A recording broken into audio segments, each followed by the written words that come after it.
Hey folks, Kevin here. Out on a little day hike today. I got a couple new pieces of gear I want to try out. I got a new cook set, and I picked up a fire striker. I was at a festival a couple weeks ago, and it was a live history reenactment of the 1800 fur trade era. So it was an encampment that had vendors and different demonstrations and stuff. So I had a blacksmith forge me a new fire striker, and I'll throw that in this video as well. It's kind of interesting. And I'm going to try a new fire lighting method using flint and steel. Well, new for me anyway. So this isn't a how-to video by any means. I'm just out here playing around, trying new things. So we'll see how it turns out.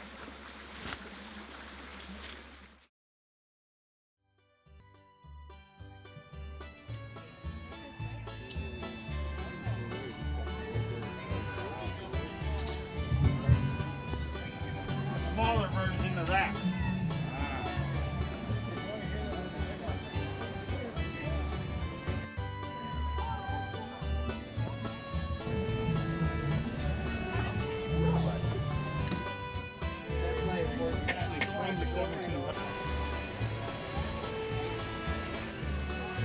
Prepare for cannon fire! The thing of the kids is really good. Prepare for cannon fire! Fire in the hole!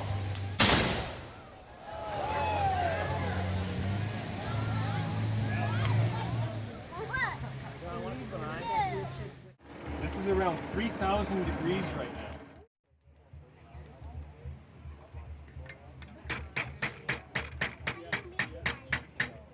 I am going to be making a fire striker. Blacksmiths primarily work in iron and iron-based alloys like steel. Nowadays, when you think about steel, or iron, you probably think about steel, and that's what we're known for here in Minnesota, rather. But back in the olden days, steel was very scarce, and they didn't have a lot of it. It was very difficult to produce, and it cost a lot of money. But what they did have was a material called wrought iron. And if you look on here, it has kind of like a wood grain on it. Lava? No. Is that your bender? It is. Well, it's my bending jig. What's a bending? It's a jig for bending. Is it that thing that's that? Oh, That's right. When it's this hot, it's just like Play-Doh. Iron melts at a higher temperature than lava. I thought you were like done with it. Almost. I got to get the edge very hot, and then I need to throw it in oil so it cools down very quickly. This will make the edge very hard, because you need the steel to be very hard in order for it to make sparks. I'm not actually sure why.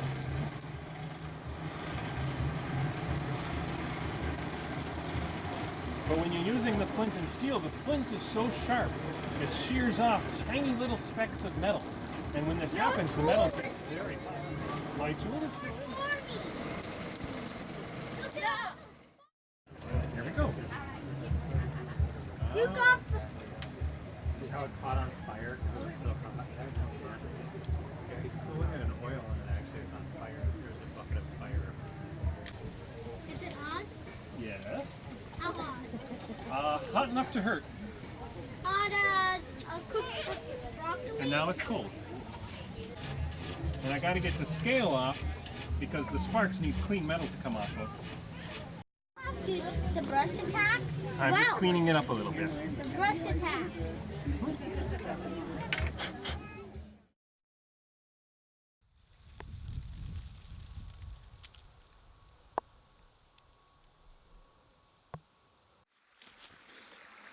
So before I get started trying to get a fire going with the flint and steel, I'm going to make some char cloth. I got this tin with some cloth in it. I'm going to use that to get an ember. So first I got to build a fire and get that charred up, and throw some coffee on while I'm waiting.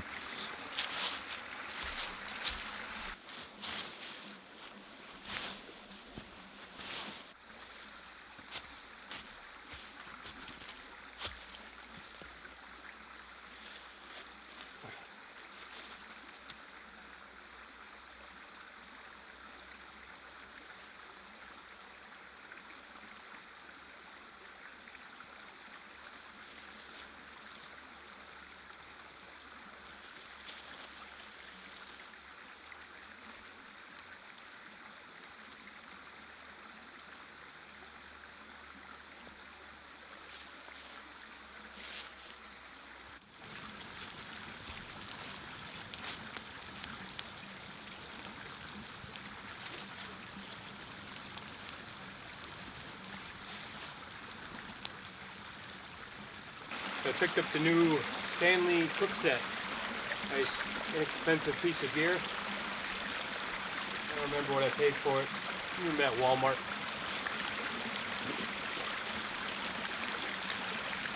Some water and get some coffee on.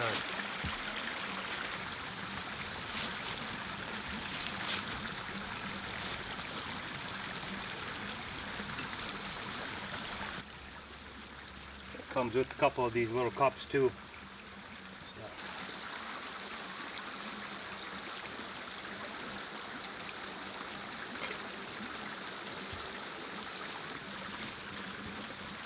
You can kind of see the flames coming out of the top of the tin here. I got some holes punched in it. Once those stop, the flames start coming out of there. Once they stop coming out of there, I'll remove it and starve it of oxygen. That's the gases escaping.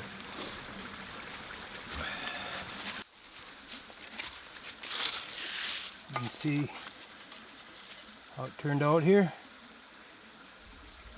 Looks good. Perfect. Alright, let's see what we can do.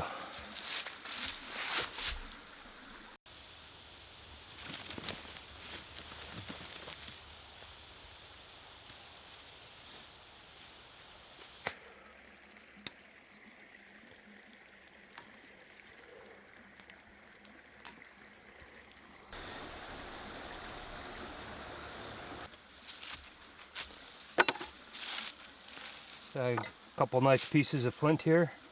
Here's my striker. So I'll just find a nice edge on here.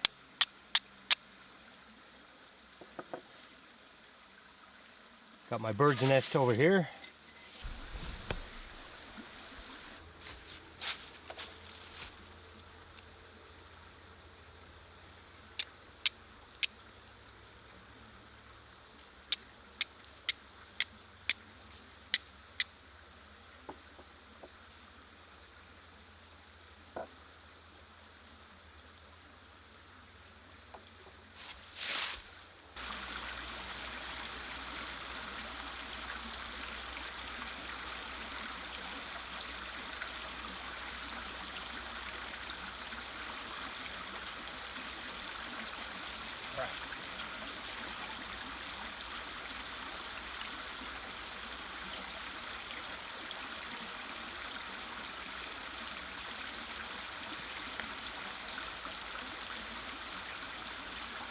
Okay.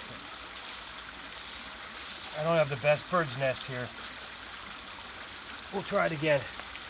Went out. Oh yeah, we got a ball.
There we go.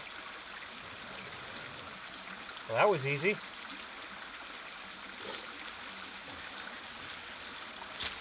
Yeah.